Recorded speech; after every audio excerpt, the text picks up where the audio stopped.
कोई इंपोर्टेड वस्तु हम नहीं लेंगे युद्ध के समय में, क्योंकि राष्ट्र के स्वाभिमान की रक्षा वो पहला काम है हमारा।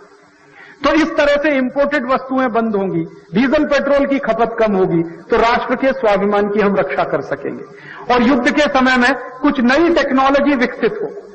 तो मेरे दिमाग में बहुत दिन से एक आइडिया चल रहा है कि भारत देश में जितनी भी टेक्नोलॉजी बनी कार बनाने की या इंजन बनाने की, वो डीजल पेट्रोल आधारित है। अभी सुप्रीम कोर्ट ने थोड़े दिन से जजमेंट दिया, सीएनजी आया, कंप्रेस्ड नेचुरल गैस आया। तो कंप्रेस्ड नेचुरल गैस के आधार पर अब इंजन बनने लगा, क्योंकि सीएनजी अपने देश में है। लेकिन अब पता चला है कि सीएनजी भी बहुत ज्यादा नहीं है पूरे देश में। तो मैं तो ऐसा मानता हूं कि युद्ध के दौरान हम सब मिलकर अगर एक अभियान चलाएं, मैं तो वो करने ही वाला हूं, वो ये कि भारत के इंजन जो गाड़ियों में लगे हैं, चाहे वो 4 पहिए की गाड़ी हो या 2 पहिए की गाड़ी हो, वो आपका स्कूटर, मोटरसाइकिल हो या कार हो, जीप हो, कुछ भी हो, हर एक इंजन को एक ऐसी वस्तु से चलाएं जो भारत में भरपूर मात्रा में बन सकती हो, जिसे इंपोर्ट करने की जरूरत नहीं। मेरे दिमाग में 2 आइडिया है। एक आइडिया यह है कि अपने देश में भरपूर मात्रा में एथिल एल्कोहल बनता है। एथिल एल्कोहल माने दारू बनाने का कच्चा माल, वो बहुत है अपने देश में। और मैंने सुना है कि महाराष्ट्र सरकार के पास तो सबसे ज्यादा, क्योंकि महाराष्ट्र सरकार 7,000 दारू की दुकानें खोलने जा रही है गांव-गांव। तो ये 7,000 दारू की दुकानें लोगों को पिलाने के लिए क्यों खोले? ये जो दारू बनाने का कच्चा माल है एथिल एल्कोहल, इसी को हम इंजन चलाने में वापर सकते हैं। एथिल एल्कोहल से बहुत अच्छी गाड़ी चल सकती है। और मैंने चला के देखी। मेरे आईआईटी के कुछ मित्र जो रात दिन कुछ प्रोजेक्ट में काम करते रहते हैं ऑल्टरनेटिव टेक्नोलॉजी का, उन्होंने एक ऐसा इंजन डिजाइन किया है जो आपके एथिल एल्कोहल से बहुत अच्छे तरीके से चल सकता है। उसमें 60% एथिल एल्कोहल वापरते हैं, 40% पेट्रोल वापरते हैं। तो 40% पेट्रोल तो देश में पैदा ही होता है, तो वो अब ले लें और बाकी एथिल एल्कोहल ले लें। और एथिल एल्कोहल का कंजम्पशन डीजल पेट्रोल की जगह अगर होने लगे तो दारू पीने वालों की शामत आ जाए, माने मिले ही नहीं दारू कहीं, तो दारू पीने वाले भी कम हो जाए। और एक और रास्ता मेरे पास है। मैंने एक और थोड़े क्षेत्र में काम शुरू किया है। आप जानते हैं हर एक गांव में पशु हैं, गाय है, बैल है, भैंस है, घोड़े हैं, और उन पशुओं का गोबर भी है, उनका एक्सक्रीटा भी है, जिसको हम कुछ भी कहें, गोबर कहें, वेस्ट कहें, मल कहें, कुछ भी कहें। उस सभी मल में एक बहुत अच्छी गैस होती है, उसको मीथेन गैस कहते हैं। गाय का जो गोबर है ना, गोबर में मीथेन गैस है। बड़द का गोबर है, उसमें भी मीथेन है। ये जो मीथेन गैस है, ये बहुत काम की हो सकती है। मैंने अभी इस पे एक प्रयोग किया। आजादी बचाओ आंदोलन की एक छोटी सी लेबोरेटरी है छत्तीसगढ़ में, रायपुर जिला है। रायपुर जिले में एक अछोटी नाम का गांव है, वहां पर हमारा एक केंद्र चलता है, जहां पर हम कुछ साइंटिफिक एक्सपेरिमेंट करते रहते हैं। वहां मेरा एक मित्र है जो रात दिन कुछ एक्सपेरिमेंट में लगा रहता है, मैं भी जाता रहता हूं। तो अभी कई दिनों से हमारा दिमाग ये काम कर रहा है कि ये जो गांव-गांव में मीथेन गैस है, इससे चलाओ अपनी गाड़ी। तो अब हमने गाड़ी चलाने का एक्सपेरिमेंट तो सफलतापूर्वक पूरा किया और मीथेन से बहुत अच्छी गाड़ी चलती है। और हम वहां अछोटी गांव में अपने केंद्र की 4 पहिए की गाड़ी और 2 पहिए का स्कूटर दोनों मीथेन गैस से चलाते हैं। 1 पैसा भी डीजल और पेट्रोल हम नहीं वापरते और मीथेन गैस से दोनों चलते हैं। तो आप पूछोगे खर्च क्या आता है? मेरा जो स्कूटर वहां मीथेन गैस से दौड़ता है, वो स्कूटर 1 किलोमीटर जब चलता है तो खर्चा मात्र उसका 13 से 14 पैसा आता है। 1 किलोमीटर मात्र 13-14 पैसा। मेरी 4 पहिए की गाड़ी जब चलती है और मीथेन गैस से 1 किलोमीटर, तो उसका खर्चा 35 से 40 पैसा आता है बस। और यहां डीजल पेट्रोल से आप गाड़ी चलाओ, 1 किलोमीटर का खर्च कम से कम 2.5 से 3, 4, 5 रुपए तक आता। मेरा तो 25-30 पैसे में ही काम चल जाता। अब मैंने क्या शुरू किया है कि ये जो मीथेन गैस है, ये इसी इंजन में काम कर सकती है जो इंजन आपके पास है, एग्जिस्टिंग इंजन। उसमें कोई चेंज करने की जरूरत नहीं। बस उसमें प्रॉब्लम क्या आ रही है? प्रॉब्लम ये आ रही है कि वो मीथेन गैस को सिलेंडर में कैसे भरे, क्योंकि ओपन है, वो तो खुली हुई है। तो अभी हम लोग सारा रात दिन मगजमारी कर रहे हैं कि इसको सिलेंडर में कैसे भरें। तो मैंने एक छोटे सिलेंडर बनवाए, छोटे छोटे 1 किलो 2 किलो के। तो छोटे सिलेंडर में भरना आसान है, उसके लिए एक मशीन डिजाइन किया। वो मशीन उसी गांव में हमने लगवाई। 3.5-4 लाख रुपए में मशीन बनके तैयार हुई। उसका डिजाइन हम लोगों ने तैयार किया। अब वो मशीन क्या करती है? छोटे गैस के सिलेंडर भरती है। तो एक किलो, 1.25 किलो, 1.5 किलो का सिलेंडर स्कूटर में बड़े आराम से फिट होता है और स्कूटर उससे बड़े आराम से दौड़ता है। अब मैंने ये सोचा है कि ये काम अगर हम करें तो पूरे देश में बड़ी क्रांति हो सकती है। कैसे? हर एक गांव में मीथेन गैस है और इफरात में है, क्योंकि हर एक गाय में गाय, बैल, बकरी, घोड़े सब हैं, तो उनका वेस्ट भी है। वेस्ट है तो मीथेन गैस है, और वो वेस्ट तो बेकार ही पड़ा हुआ है। हम उसको ठीक से खड्डा खोद के डालें, गोबर गैस के प्लांट लगा लें, उसमें से मीथेन गैस का प्रोडक्शन हो, वो मीथेन गैस को सिलेंडर में भर लें, सिलेंडर में भर के हमारी गाड़ी में लगा लें, गाड़ी उससे दौड़ना शुरू करे, तो भाड़ में जाए डीजल और भाड़ में जाए पेट्रोल, अपने को क्या लेना देना नहीं। तो ये युद्ध अगर आया तो मेरी तैयारी इस बात की है कि हम इस दिशा में काम करेंगे। अपने को ना अमेरिका के साथ जाना है ना इस्लामिक देशों, अपने को अपना रास्ता बनाना है, और अपना रास्ता इसी में से बनेगा। कोई लोग कहते हैं कि राजीव भाई आप क्या मानते हैं? मैं उनको कहता हूं कि हमें अमेरिका से आगे जाना है, हमें ये इस्लामिक देशों से भी आगे जाना।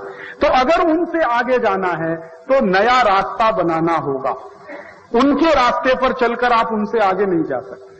अगर आप उनको फॉलो कर रहे हो तो उनके पीछे ही चलेंगे, अगर आप उनको बाईपास करेंगे तो आप उनसे आगे निकलेंगे। तो ये बाईपास कैसे करेंगे? अब तक हम उनको फॉलो कर रहे हैं डीजल पेट्रोल की टेक्नोलॉजी को ही अपने देश में इंपोर्ट करके, ये तो हमने फॉलो किया। अब इसको बाईपास कैसे करेंगे? डीजल पेट्रोल की टेक्नोलॉजी को हटाओ, मीथेन गैस की टेक्नोलॉजी को लाओ, तो बाईपास कर लेंगे। और हर एक गांव में मीथेन गैस है, तो मैं तो सपना देखता हूं कि हर एक गांव में एक मीथेन गैस का पंप हो जाए और उस पंप को मीथेन गैस भरना शुरू हो जाए। तो गाड़ियों में सिलेंडर लगा दिए जाएं, जैसे हम डीजल पेट्रोल भरते हैं वैसे ही सिलेंडर फिट रहे, उनमें मीथेन गैस भरो आगे चलो, दूसरा भरो आगे चलो। तो सीएनजी गैस के पंप खड़े करने में सरकार को अरबों डॉलर का खर्च है, मीथेन गैस के पंप खड़े करने में ये खर्च नहीं आएगा। और अगर ये काम हम कर पाए तो हर एक गांव के काश्तकारों को कोटिपति बनने का रास्ता खुल जाएगा। कैसे बनेगा काश्तकार कोटिपति? ऐसे ही तो बनेगा कि जो उसके पास कच्चा माल है उसको भाव दिलवा दो तो कोटिपति होगा। उसके पास गोबर सबसे ज्यादा मात्रा में है, क्योंकि 22 करोड़ पशु हैं उसके पास, मुफ्त का पड़ा हुआ है, कोई उसको पूछता नहीं है, उसी की कीमत लगा दो। और इतनी लगा दो कि जब मीथेन गैस से गाड़ी दौड़ने लगे तो गोबर का भाव 50 रुपए किलो तक पहुंच जाए।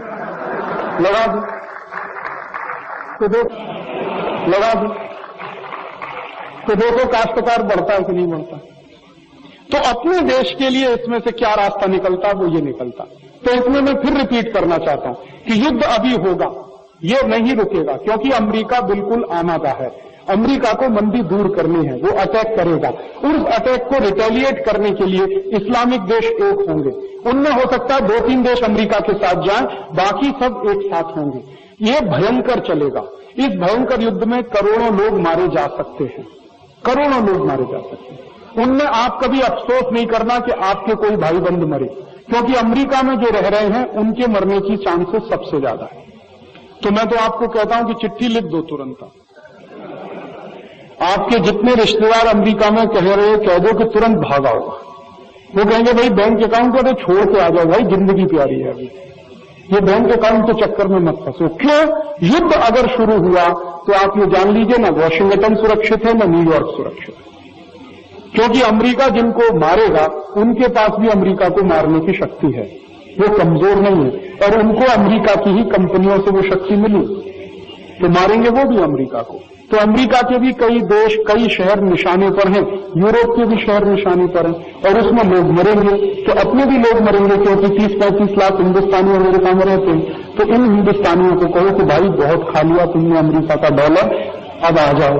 वो कहते हैं ना लौट के बुद्धू घर को आए, तो आ जाओ जल्दी, नहीं तो गए काम से। और काम से कैसे जाएंगे? वैसे काफी काम से तो चले गए। अमेरिका में मंदी है, मंदी में 66,000 .com कंपनियां बंद हो गई, तो 1.25 लाख हिंदुस्तानियों को निकाल बाहर किया उन्होंने, और उनका वीजा रिन्यू नहीं हो रहा, और वो तो कह रहे हैं कि भाग जाओ आप जल्दी से हिंदुस्तान। अब ये ही लालच में है जो वहां पड़े हुए हैं, वो इस लालच में कि शायद कल नौकरी मिल जाए, परसों नौकरी मिल जाए। तो आप उनसे कहो कि बहुत लालच हो गया, अब ज्यादा चक्कर में मत फंसो, जिंदगी बचानी है तो भारत में वापस आ जाओ। फिर पूछेंगे काम क्या है, तो अपने पास बहुत काम है, बुलाओ तो सही ना। ये मीथेन गैस का जो सिस्टम चलेगा इन्हीं में लगाएंगे ना सब। बहुत काम है अपने का, काम की कुछ कमी नहीं। क्योंकि जब ये सिस्टम चलेगा ना तो टेक्नोलॉजी बनेगी, डिमांड खड़ी होगी तो सप्लाई साइड लानी पड़ेगी, तो कई प्रोडक्शन यूनिट लगानी पड़ेगी, उसको कौन चलाएगा? यही लोग चलाएंगे।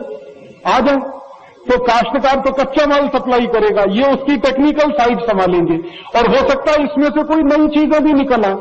मैंने तो एक एथिल अल्कोहल की बात कही, मैंने तो एक मीथेन की बात कही, हो सकता है और 50 चीजें इसमें से निकला, क्योंकि जब एक नई रिसर्च शुरू होती है इनोवेटिव, तो वो 50 रास्ते खोलती है दुनिया में। एक रिसर्च शुरू होती है, बहुत सारे रास्ते खुलते हैं, तो अपने लिए भी रास्ते उसमें से खुलेंगे। तो जब युद्ध हो तो हमें हमारे देश के लिए स्वाभिमान की रक्षा करनी है, और स्वाभिमान की रक्षा करने के लिए हमें संकल्प लेना होगा। और वो संकल्प ये कि जैसे ही युद्ध शुरू हो, मैं आप सबसे विनम्र निवेदन कर रहा हूं, डीजल पेट्रोल का खर्च बिल्कुल खत्म करें। जो गाड़ियों से चल रहे हैं वो साइकिल पे आ जाएं, साइकिल वाले साइकिल से चलें, नहीं तो पैदल चलें। जितना साइकिल और पैदल चलने का काम आप करेंगे, डीजल पेट्रोल का कंजम्पशन उतना कम होगा। और ये संदेश अगर अकोला शहर से गया तो मुझे बहुत खुशी होगी। अकोला शहर अगर ये संदेश दे पूरे देश को कि जैसे ही युद्ध शुरू हो, अकोला में हजारों लोग साइकिल पर आ गए, हजारों लोग पैदल आ गए, तो सारा देश देखेगा कि देखो ये अकोला वाले इतिहास बनाए। आप बनाइए इतिहास, आपके सामने बहुत अच्छा मौका। ये मौके बार बार नहीं आते। इतिहास में नाम दर्ज करा लीजिए कि जब तीसरा विश्व युद्ध हुआ था तो अकोला के नागरिकों ने इतिहास बनाया था, और वो इतिहास यही कि हम हमारे सुख सुविधाओं को छोड़कर साइकिल से चलेंगे, पैदल चलेंगे, देश के स्वाभिमान की रक्षा करेंगे। हम स्वाभिमान की कीमत पर अपने सुख सुविधाओं में नहीं फंसेंगे।